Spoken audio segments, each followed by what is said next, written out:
సత్యసాయి జిల్లా రాప్తాడు మాజీ ఎమ్మెల్యే తోపుదుర్తి ప్రకాష్ రెడ్డి మరోసారి అజ్ఞాతంలోకి వెళ్లిపోయారు. చెలపేరూరు గొడవకు సంబంధించి తనపై కేసు నమోదు కావడంతో అరెస్టు భయంతో ముంబై వెళ్లినట్టు తెలుస్తోంది. రామగిరి మండలంలో అత్యాచార బాధిత బాలికను పరామర్శించేందుకు చెలపేరూరుకు పిలుపునిచ్చారు.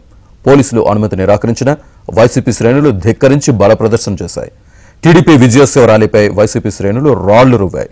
తోపుదుర్తితో పాటు మాజీ మంత్రి మేరుగు నాగార్జున ఇతర నేతలను పోలీసులు అడ్డుకొని వెనక్కి పంపించారు. పేరూరులో శాంతి భద్రతలకు విఘాతం కలిగించేందుకు ప్రయత్నించినందుకు తోపుదుర్తి మరికొందరు వైసీపీ నేతలపై కేసు నమోదు చేశారు.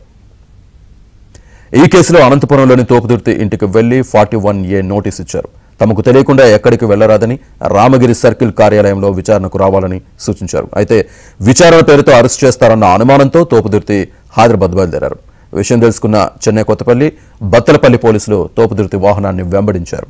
పోలీసుల నుంచి తప్పించుకున్న ఆయన శంషాబాద్ విమానాశ్రయానికి చేరుకొని విమానంలో ముంబై వెళ్లినట్లు సమాచారం.